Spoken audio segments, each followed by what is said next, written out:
What's up, everybody? Welcome to episode 162 of the Sonic Movie Show. My name is Ethan, and with me here to talk about how everyone's getting fired is Devin. You may be the last, but you're not alone. You've got us, Knucklehead. Great. Yes, indeed. I really could have just ended that quote at "You may be the last, but you're not alone." Yeah. Would have been topical too.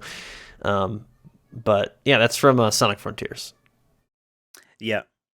I don't remember exactly, but it feels tonally accurate to that game, you know. Whether if it was the Sonic Forces, be like, yeah, man, we're all in it together, you know. Kappa, Poggers. Honestly, if there was a hat in PogChamp, if there was an Avatar hat in Sonic Forces that's just said PogChamp, I would believe it. I would not be surprised if there was. It would have been a lot cooler if they did. Yeah. Well, we had a gamer hat. Yeah. God. We got to play it again on the stream or something. Do we have to play it again? It took us 4 hours blind to play that game. And that was a long time. That was a long 4 hours. Okay. It felt it. I played most of it. You gave up after a while. I gave up. I was like, I'm done. I'm tapped out. Yeah. I'm not having fun. You know what else makes me want to give up sometimes is seeing how no one gets to keep their jobs anymore at, very successful billion-dollar companies. Yeah, it's like every 8 to 10 years, there's this mass layoffs. Yeah. I wonder what that says about how our economic system works, but I don't know what I'm talking about. We have news today. First story. Microsoft lays out over 10,000 jobs across the entire company.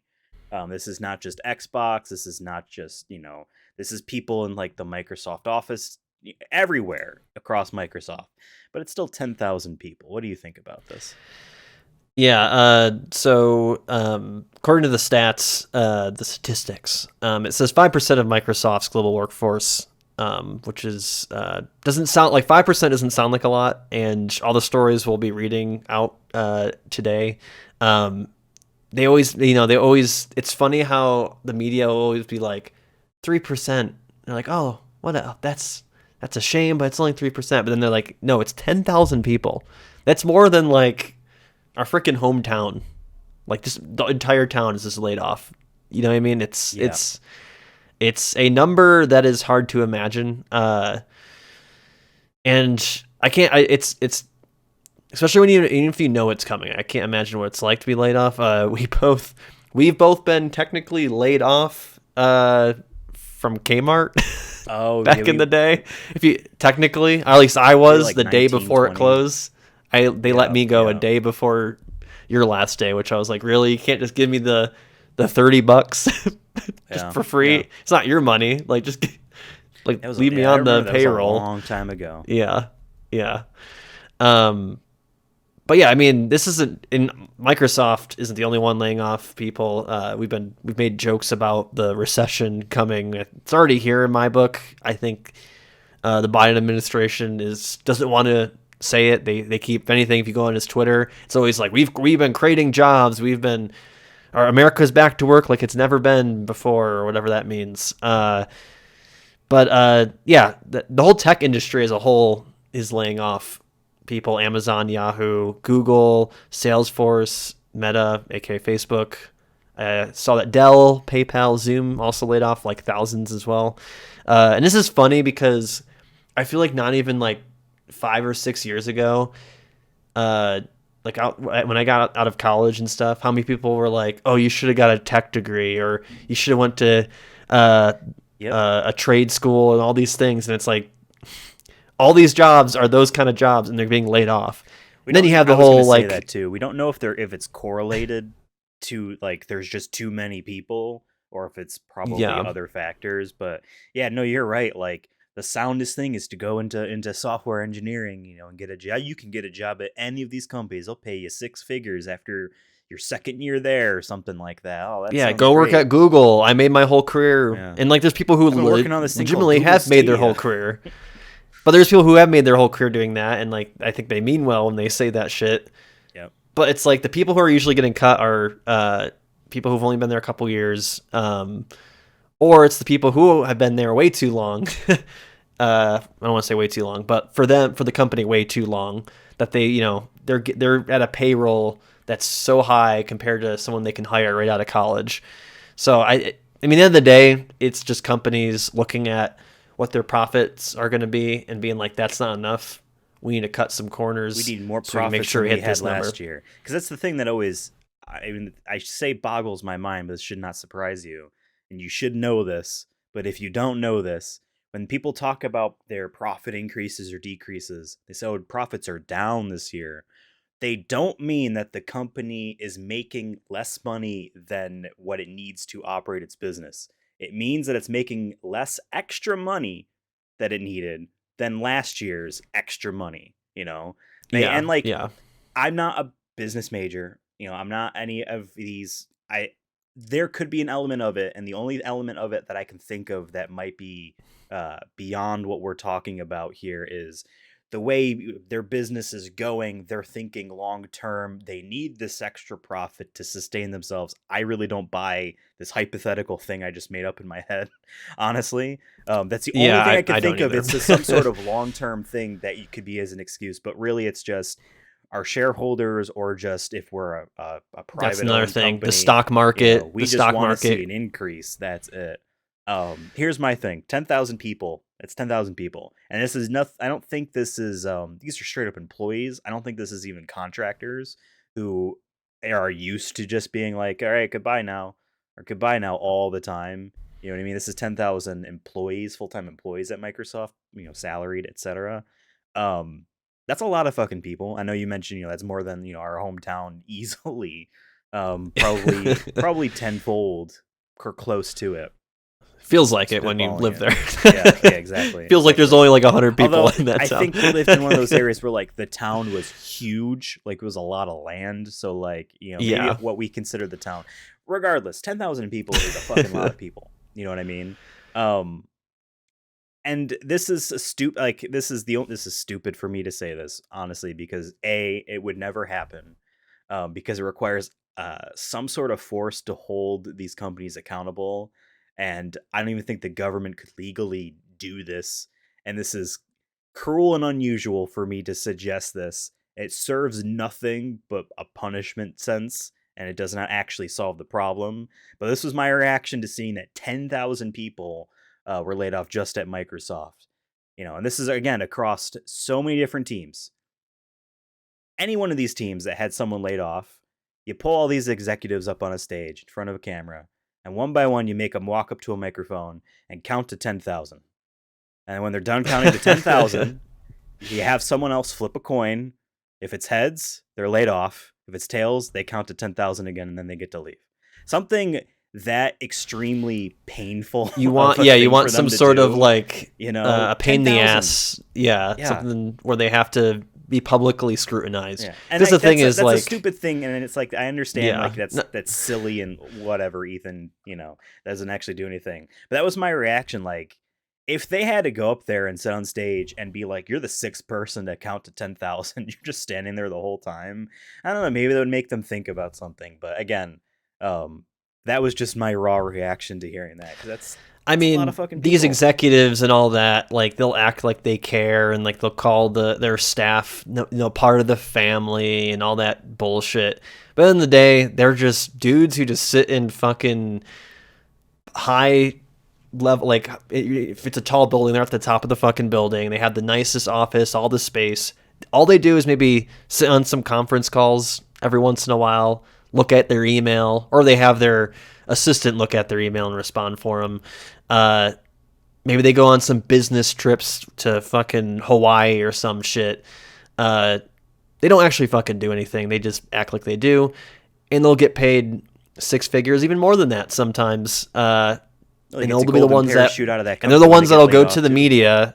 They're the ones that will go to the media, and the media will be like, "Yeah, we'll print your statement." And then the statement's always the same shit about how, we're just looking at the forecast. We didn't want to let them go.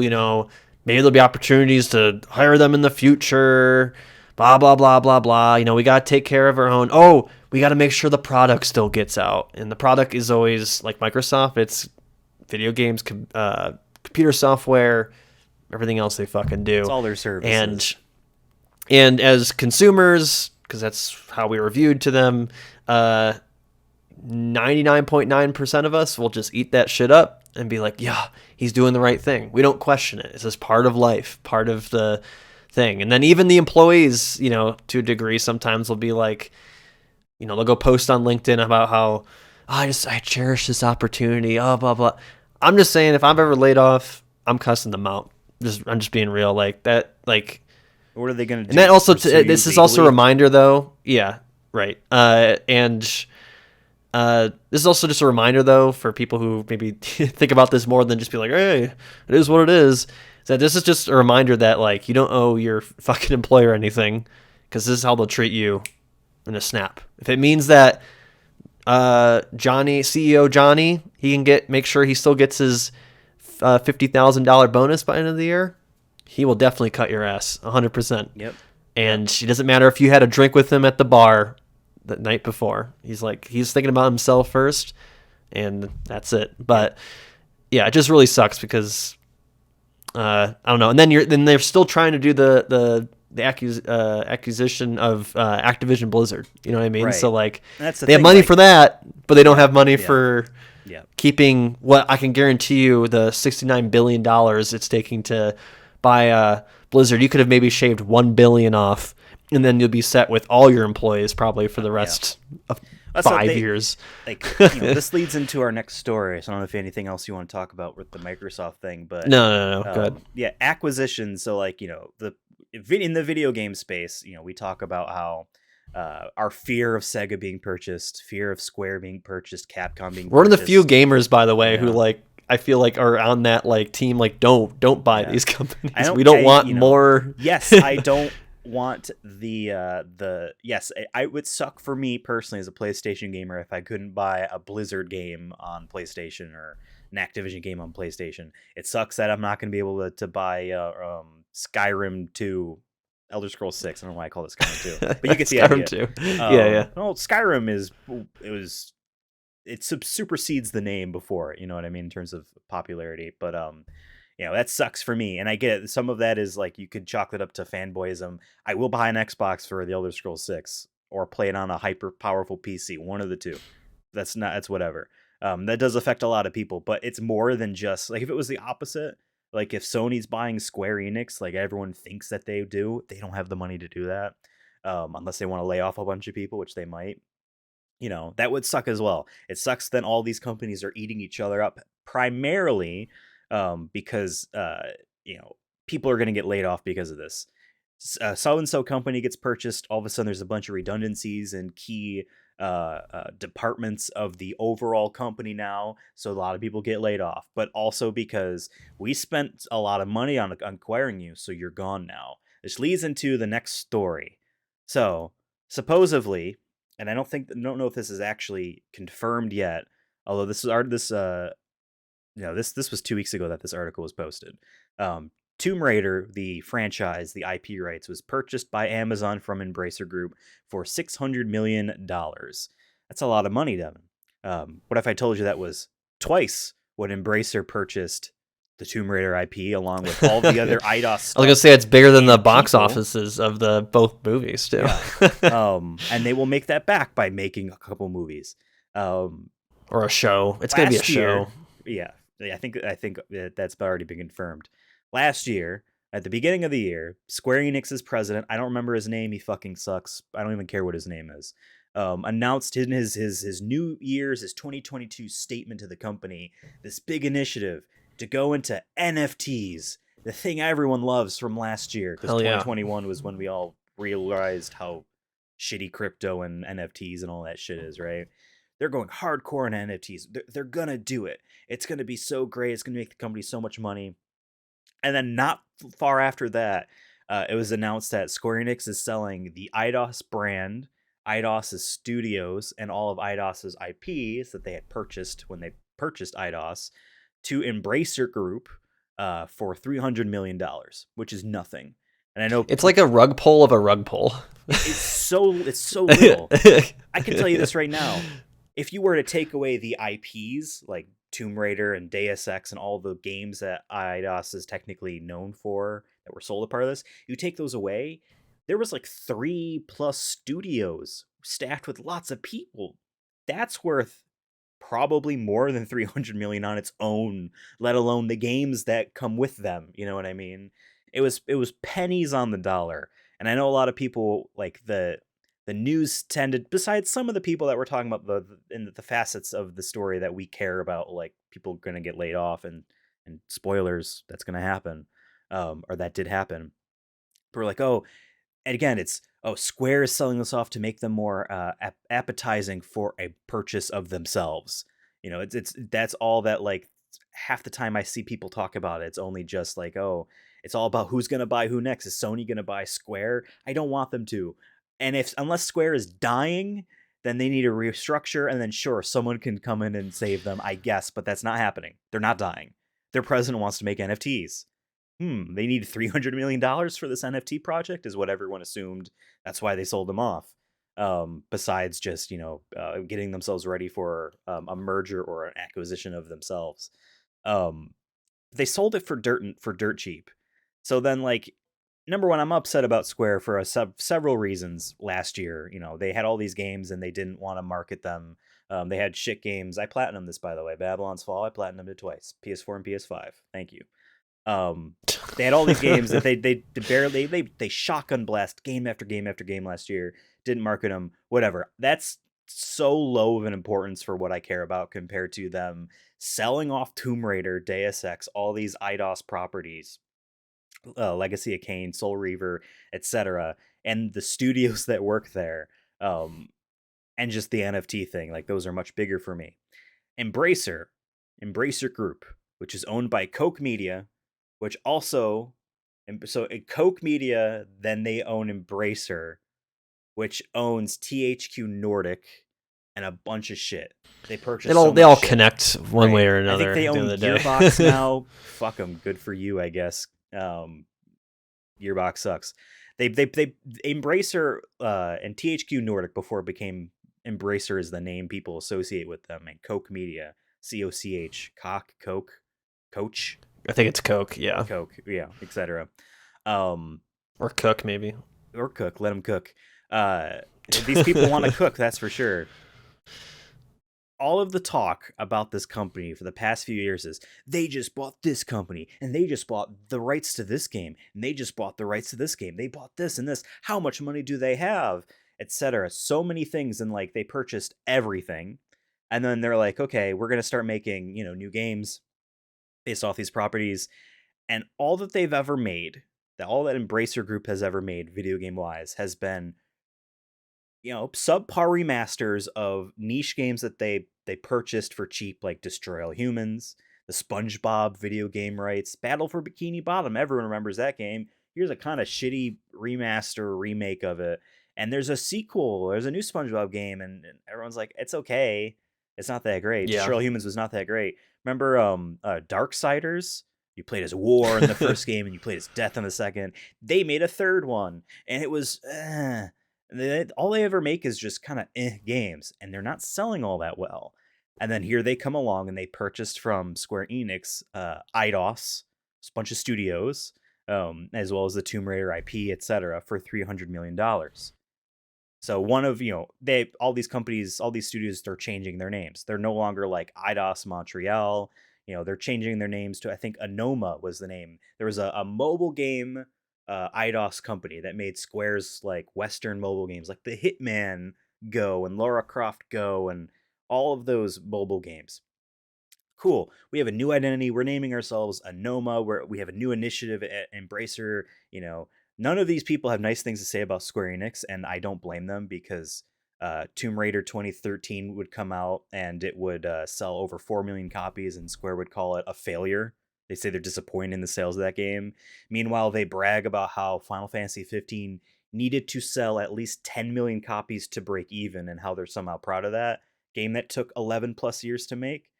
Kind of not fair. I can be a fan of Final Fantasy. I platinum 15. I like the game a lot, but fuck that messaging. Fuck how they treated, IDOS, which they purchased because they thought they could get some money out of it in the late 2000s. Noma's like, okay, cool. We're our new identity here. Embracer's probably going to treat us right. Oh, wait a second. We're all being laid off.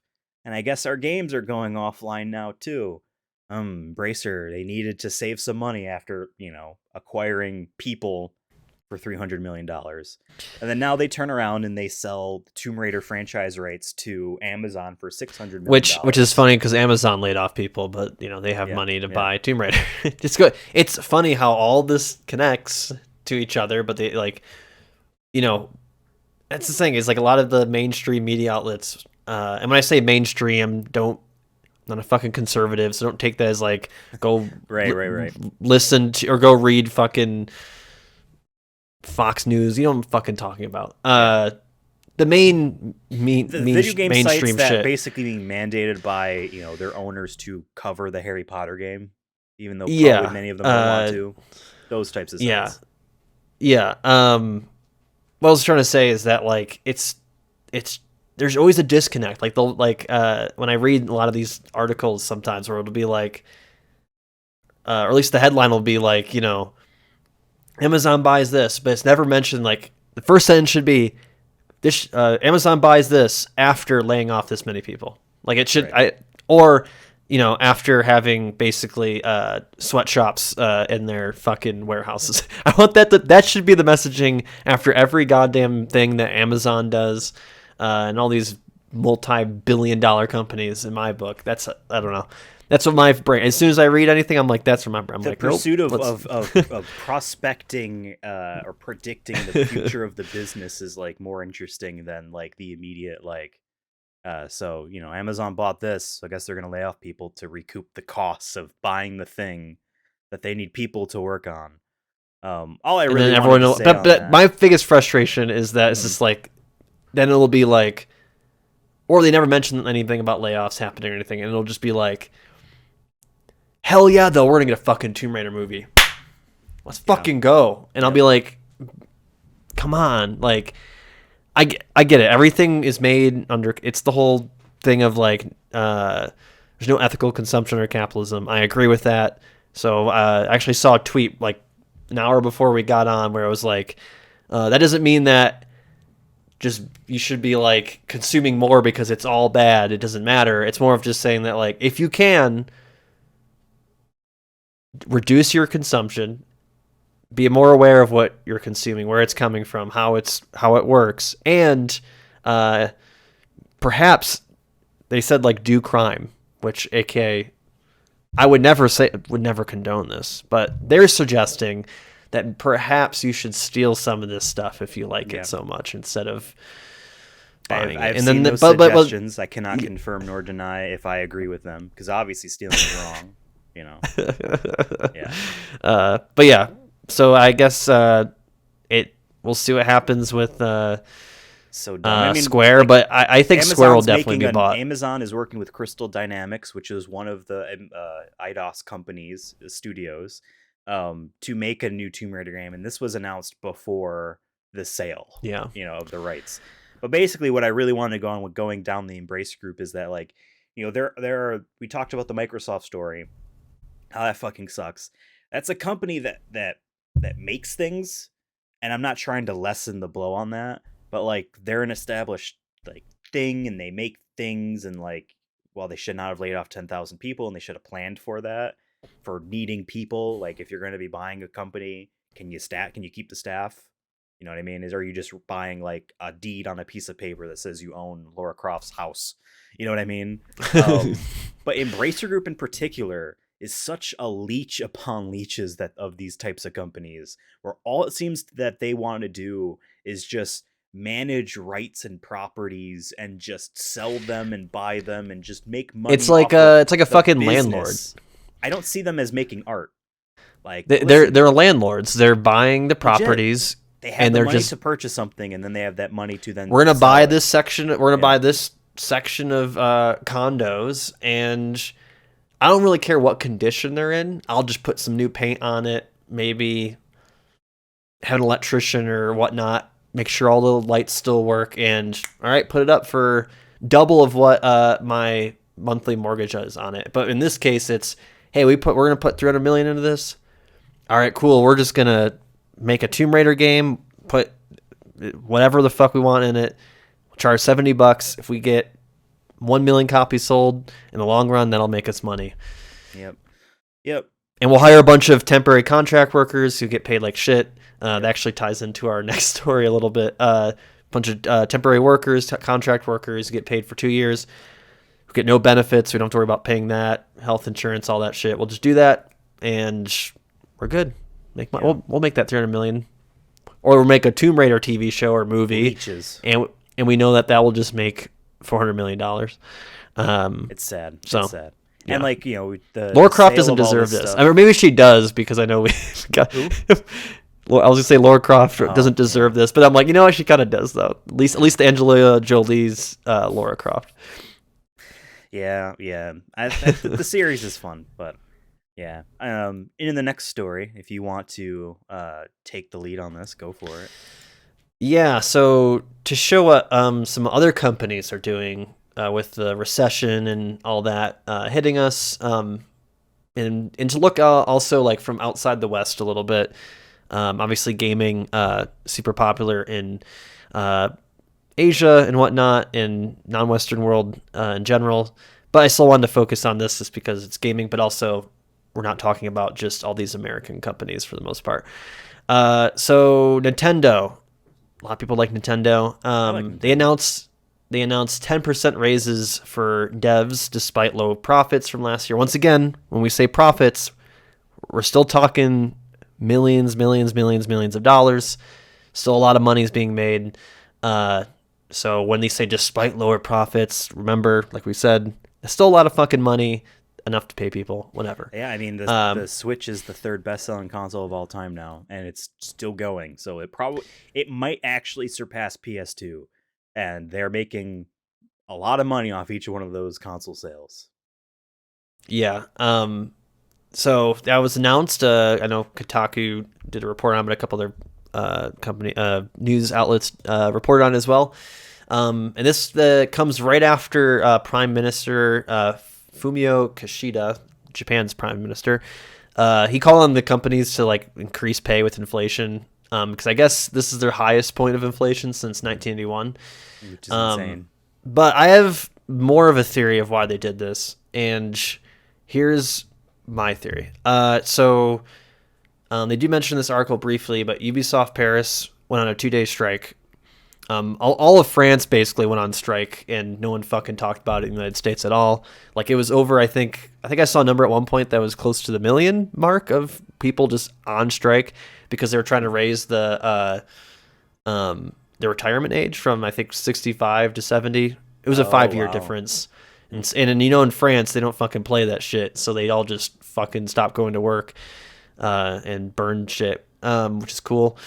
But here's a theory of mine. I think Nintendo did this, one, because they have a good enough reputation. I'll say it for me personally.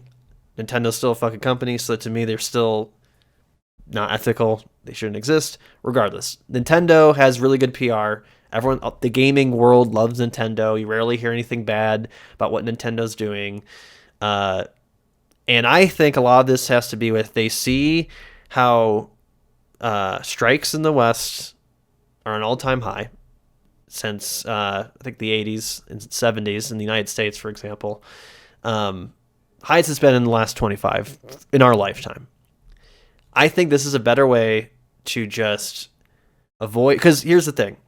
Let's say Nintendo workers went on strike, they're going to be asking for 10% raises, let's say, and not only would they have to eventually concede to that, then they also have the bad PR is like, oh, they don't listen to their workers, they're union busting, blah blah blah blah blah blah blah, or strike busting, whatever. I think companies are going to start being a little bit more generous, because I think they're scared of that bad PR of people going on strike. Yep. And it's not because they care about the workers. I think they're scared of the bad PR. They don't want to lose, because right now Nintendo, I think, is sitting really nicely in the gaming industry. We have Sony and Microsoft doing their normal thing, and there's, you know, every time people talk about the console war, they never bring up Nintendo. There's a reason for that. It's because they handled their PR well. They just did a Nintendo Direct, all that other shit.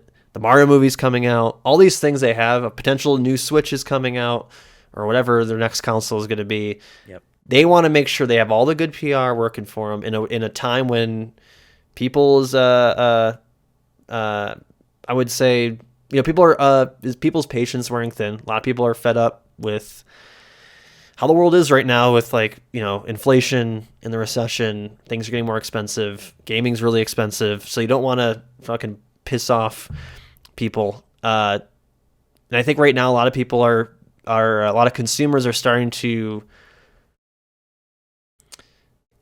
I don't necessarily fully agree with this, but like doing their not activism. I said activism. Activision was coming out my mouth. Yeah. Activism is by not buying this product, not doing this product. The freaking Hogwarts Harry Potter game is a good example, where some people aren't buying it. They're doing a boycott. Blah blah blah. Well, obviously, we're fuck Harry Potter, but regardless. For many reasons, but the one everyone, the main reason is J.K. Rowling. But I wanted to bring that up is just that, like, think about how much bad PR all that shit is. Now that is affecting sales. I think this is Nintendo's way of getting ahead of the game and also looking good doing it and avoiding the potential fallout because I'm not saying there was a guarantee that there was going to be a strike or anything at Nintendo. I'm not saying that at all. I'm just saying that there's that possibility, considering everywhere fucking else right now, people are either getting laid off or getting mad because they're not getting enough money or benefits or whatever it is. So that's my personal opinion. People feel free to disagree. You can. I just don't. I disagree. I disagree. Know either, but I have a different opinion. If I can jump in here though, I'm with you 100%. We don't really know what goes on at the company, so when we hear stories about how they don't crunch and Animal Crossing was getting delayed a year or whatever because they don't want to have to work long hours, and everyone celebrates that, presuming that isn't an outright lie, and presuming that this isn't an outright lie, that's still at least good. But obviously, the company needs to make sure that it is making money, so to speak. So there's always reasons for doing it besides being nice to your employees. Now, Nintendo of America is different than Nintendo proper in Japan, and there are definitely more worker strife going on in Nintendo of America that's reported on than Nintendo of Japan. So I don't know if they're all like, happy little workers over there that are just oblivious, or if they're legitimately happy over there and creatives, or it's a sweatshop. I don't really know. Unfortunately, you can only go with the testimonials that Nintendo themselves gives. By statements of like, the previous president of Nintendo proper, not Shigeru Miyamoto. Oh my God, Satoru Iwata. Who, by the way, spoke English very well. You don't see that a lot with Japanese video game executives. He speaks English very well. Well, he died. But previous, him there, having this quote of saying that, if game developers that fear losing their jobs are clearly not going to be making the best quality work, best quality games, or whatever, you know what I mean? So that's why they don't lay people off. And I'm going to assume that's true. And Nintendo does seem to do two things that we ask for of other companies. They don't rush a video game. If it needs to take X amount of extra time, it takes extra amount of extra time. And they don't ever seem to lay people off at the company. They seem to manage what their hiring needs are, and staff appropriately. That's what it looks like. I don't actually know this for a fact. I don't speak Japanese. I don't read, Japanese business news sites that would be tracking stuff like this. So I'm going off of, the scuttlebutt that people who want to like Nintendo are saying about Nintendo. Again, that's the context of it. But then, like, we always complain. Maybe I always complain in my head, like, oh man, it's going to take them 6 years to make the next Zelda game. Like, it's finally coming out at the end of the Switch. It'd be better if, be more fun if we got it, 3 years ago when they announced it. But a company like Activision might have done that. And then they might have laid all the people that worked on it off because they can't sustain those people. That happens. EA had done that all the time. A new Battlefield comes out, and now we have to lay a bunch of people off. I mean, think about how like people shit on EA, right? And not just because of EA when it comes to like they've had issues with how they treat their workers in the past. But as a whole, like their quality of work, people always shit on EA about like with the Maddens and all the other sports games that they've worked on over the years. So they make a new one every year and there's no fucking changes, and it's like that's the kind of shit it's either you get that, it feels like, or you get a game every 3 years, or you have the Nintendo thing where it's like every 6 years and whatnot. If I always say I don't have fucking time to play games, so please take your time. That's always like that's why I was happy God of War Ragnarok took as long as it did, because I was able to do it, play other games I wanted to. And you don't need to rush, because it's not like there's a sequel coming out this year. You know what I mean?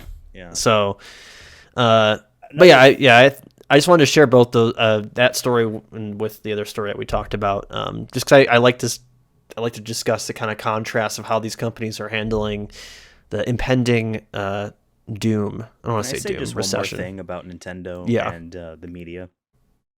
So, and I don't mean to poke at the media and Nintendo. I don't mean to poke at any particulars, because they all do this. All of the media sites, all the gaming sites do this that I've ever seen. And yes, I guess I'll talk Kotaku, but I am not one of those Gamergate people. Fuck Gamergate, etc. But I do have an issue with whenever there is an article about like Nintendo firing people for talking about unionization. It's always Nintendo of America stuff. And whenever there's any articles like this, the fucking like thumbnail picture is just Mario. Like, put Doug Bowser's bald ass head on your article picture. Throw the person that is in charge of Nintendo of America up on screen, not Mario in the business suit. Nintendo, like the render of Mario in his "I'm going to a job interview" photo that they do whenever Nintendo tweets out that they're looking it's for pretty more people to work just at them. Dehumanizing, to be honest. Or it's like, it's hey, or once company. Again, like, nah, yeah, man, or it's and it just goes on. back to that social conditioning of like, you should be caring about the company and the brand, the brand affinity. That's literally as someone who does marketing, and that's like a term that we use all the time. Is we need to create brand affinity. They want the consumer to care about the brand, even if they don't buy the brand. If they keep telling other people, be like, yo, Coca-Cola, the best shit ever had, and like, and then if you're saying, no, I like Pepsi more, be like, no, fuck you, Coca-Cola. That's like, it's fucking stupid at the end of the day, because it's like, they're both winning from that. They're both, and it's the same with that, where it's like, we put a picture of Mario up. It's like, hey, Nintendo makes the Mario guy. Remember Mario first, not the people who are in charge, or the people who are trying to fight for, God forbid, maybe livable wages or benefits. Has a photo of Mario on it. And maybe, that's sad truth. And like, again, I never want to go after the writers. I mean, this article here, has a render of Mario as its thumbnail picture, and it's by a guy named Ethan. Like, good shout outs to you. I know you worked at Kotaku for a long time. Like, power to you. I don't know if you chose this render of Mario as the thing, or just even if it was just a photo of Nintendo's office that just says Nintendo on the side. I feel like that's better than just, here's a picture of the Animal Crossing guy. Like, I feel like that's like the sites themselves being like, you need to get your numbers up. Here's how you do it. Throw Mario in the business. Can we put for our thumbnail? Someone. Can we have Business Mario? Sure, I'll do that. Yeah, you can make him and then whatever our hey, title Siri, is. Remind me Business Mario. All right, I've added it to reminders. Business Mario. Business Mario. Yep. I know exactly the fucking render we're gonna use. And and the title of this episode is gonna be "Everyone's Getting Laid Off." And it's gonna be a picture of Mario. Yeah, and he's smiling. He making that money though. Mario making that money, but you're getting laid off, sir. Oh Sorry. My God. Okay. Well, speaking about more and more, people being laid off and such, and people being scared that the services can't just infinitely amass more people. Our next story is about Disney. Why don't you take this away? Yeah, we don't have to spend too much time on it, because it's the same fucking shit as the tech industry. And the video game industry as well. Disney is laying off 3.6% of its workforce, which once again, you're like, oh, that's not that much. That's 7,000 people, which also just makes me think, how many fucking people are working at Disney? That's how big that corporation is. But you always forget that Disney owns ESPN now, which ESPN is huge, especially if you're in Fox. There's a bunch of others I know they own as well. But yeah, 7,000 employees, All the Muppets. and this is estimated to save $5.5 billion over the course of the next couple years, because they're hoping that Disney Plus, which is like half the reason why they're laying off these people, they believe that will be profitable by the end of 2024 by their forecasting. And there is a Bob Iger quote here that I'll read from, this is from PC Magazine. Where is it here? I just felt that I want to hear it from, you're talking about how we should put Doug Bowser on the front picture. I'll read you off what he says about this, and you can make your own decision then. We believe the work we are doing to reshape our company around creativity while reducing expenses will lead to sustained growth and profitability for our streaming business, better position us to weather future disruption and global economic challenges, and deliver value for our shareholders. Not once does he, seem to give a fuck about the 7,000 people that he just laid off. It's all about Disney Plus and creating a better product for you, consumer. Well, what's funny too is that I think I read think about Disney Plus. Today. You wanted WandaVision too? Don't worry, well, you're gonna get it. They hold shareholder Nintendo Directs essentially. They're talking about growth and value and stuff. Remember you watched one of those a couple of years ago. Appalled by how like just people holding the fork and knife being like, yeah, it's profits the whole damn time.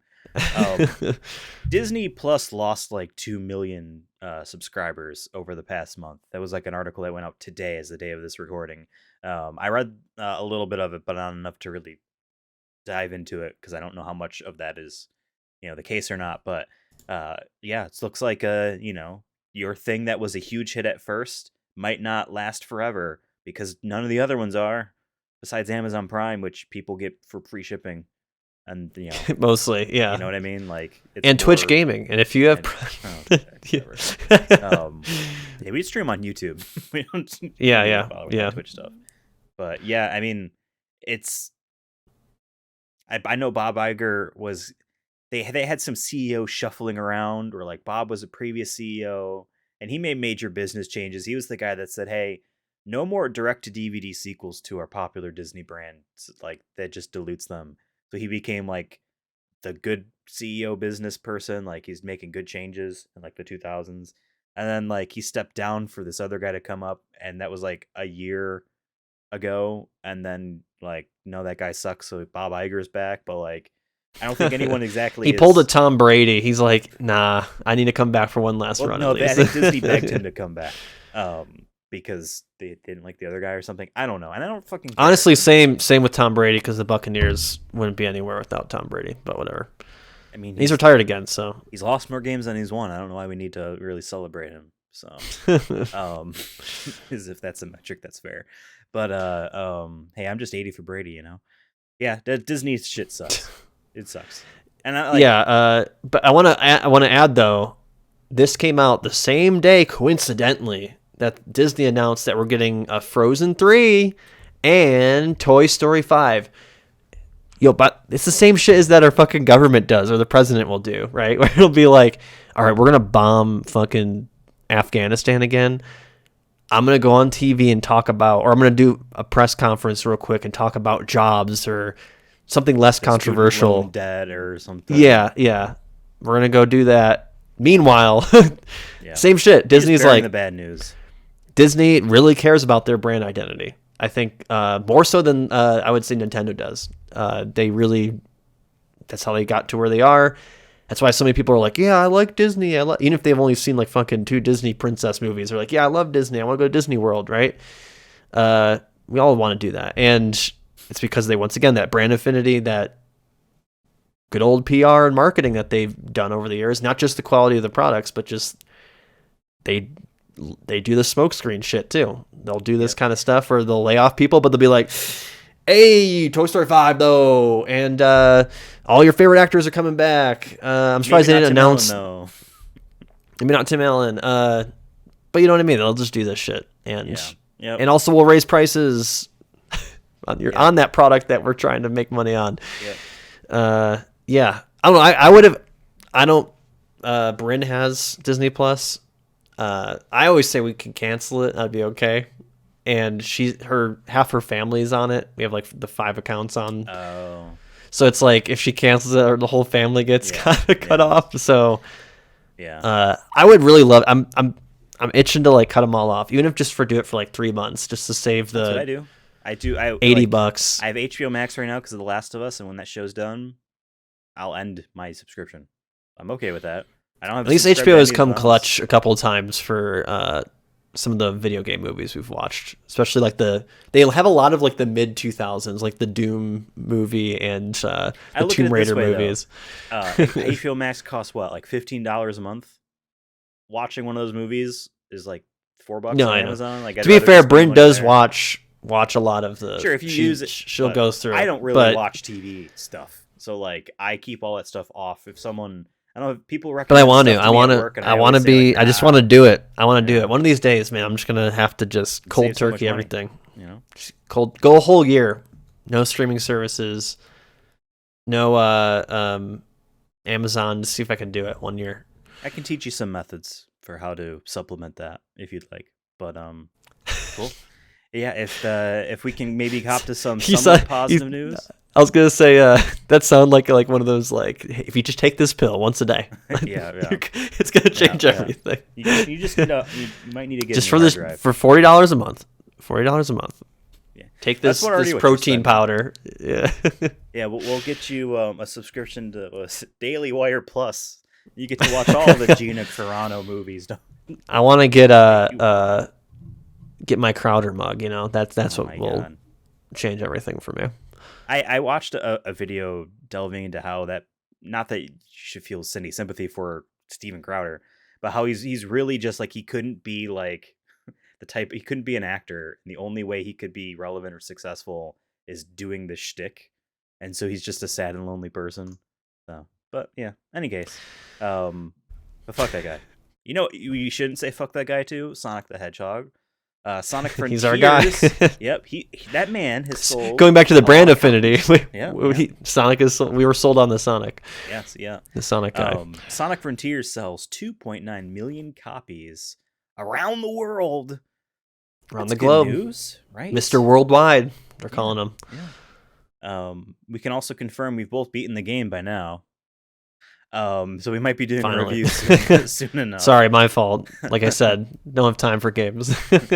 Now, granted, it's like half of the sales of Sonic Frontiers were met by a reissue of Persona 5 on new consoles. So maybe Sonic needs, a game like Frontiers to really get itself back into the limelight. I had the thought the other day, I don't really think, besides Nintendo every now and then, but even then I could argue maybe not Nintendo.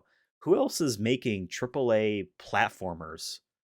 Like, that's like, this like high-end console, like, graphic stuff. Could have been Crash Bandicoot, I guess. Yeah, I guess, but like they're not doing those anymore because they're making Call of Duty and being purchased by Microsoft. So of course they are. But yeah, what do you think about the sales of Sonic Frontiers? Well, we tried Googling, and like you mentioned off air, is that Sega doesn't announce sales figures usually for their games. So when you hear this, it's just like, I guess, good news for them. And if you're a Sonic fan that, I guess cares about how much he sells.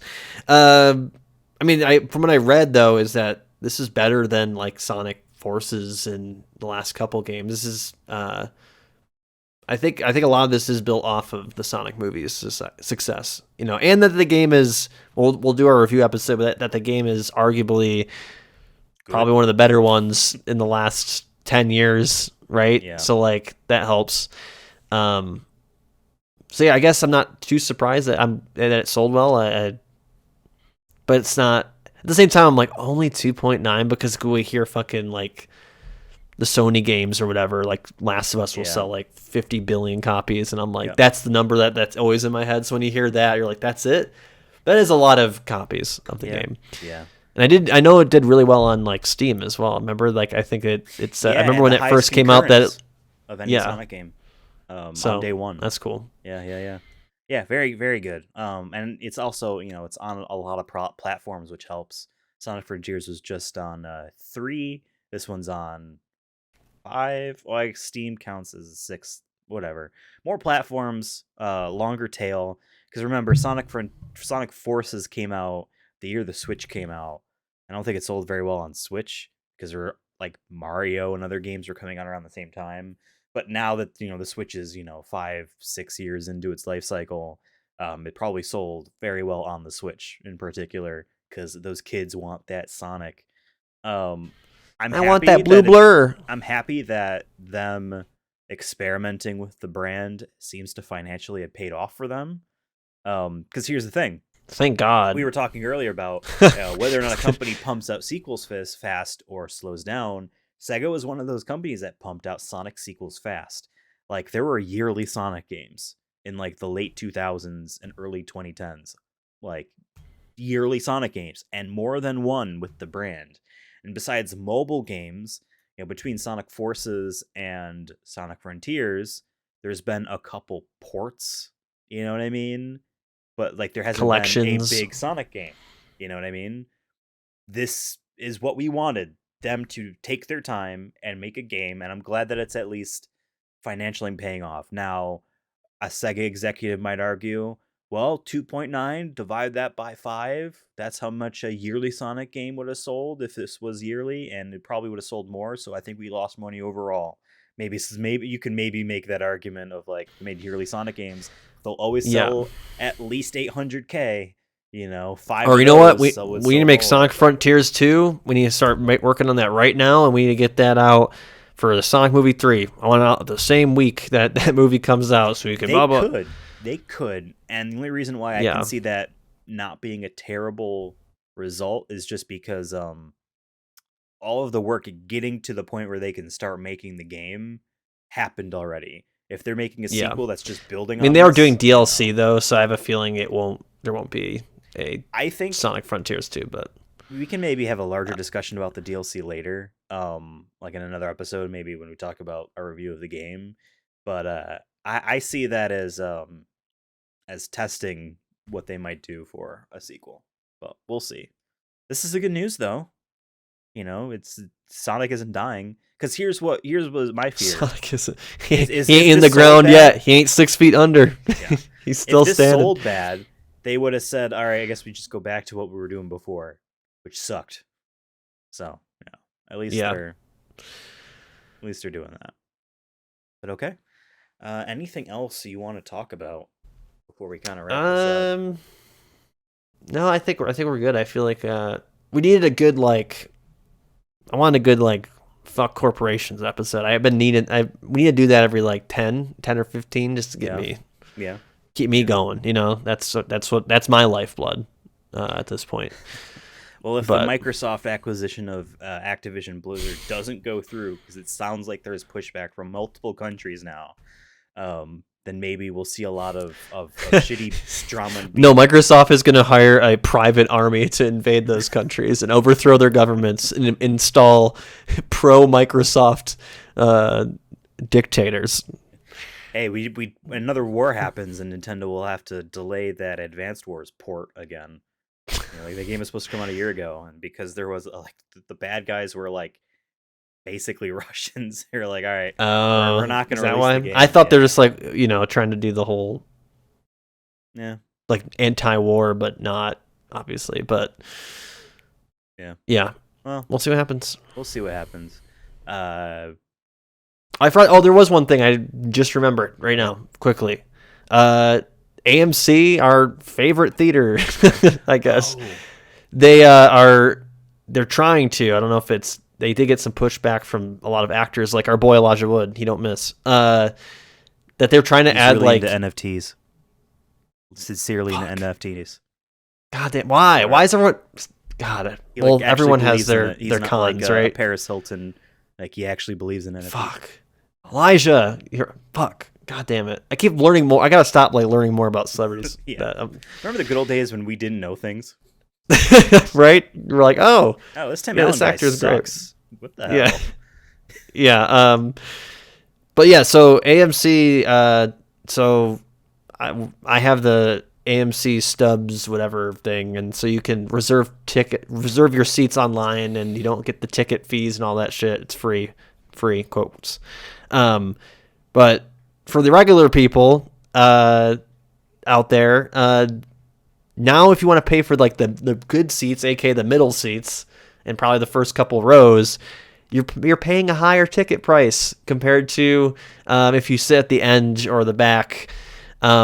Basically, they're trying to do the Ticketmaster method of like, hey, you want to see your favorite band, and you don't want to chalk up $500? Well, you can go sit in the back with everyone else in the lawn, and you could maybe hear the band. Yeah, I don't know. Fucking AMC, man. Like, what's funny too is like besides the big Marvel movie opening nights, the theaters don't fill. So here's my tip to you: you get that front row ticket, and then you sit wherever you want. If someone says, "Hey, that's my spot," the strat is wait 3 weeks. Wait 3 weeks.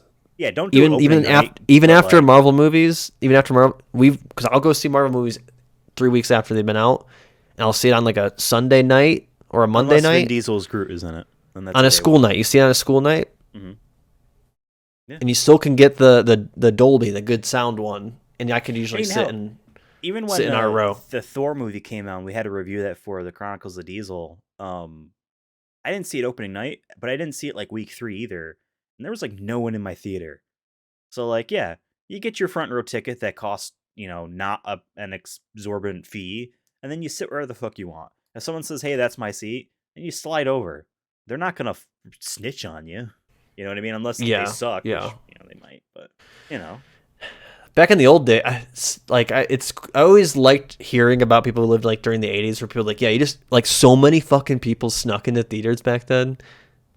I feel like you can't do that. There was nothing else to do. I wish I lived during that time though. I wish I could have. I want to be one of those cool kids. Yeah. Smoke cigarettes and drink Mountain Dew and then sneak into the theater. Have a kid when you're like 12, Yeah, like those cool kids. The good old days. And listen to Rat. Hell yeah. Yeah.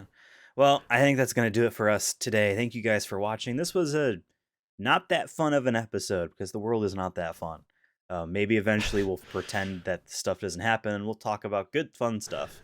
But yeah, next episode, it will be next week. We're going to see you next time. Hey, before we go, just one quick thing. Do us a favor. Do me a favor.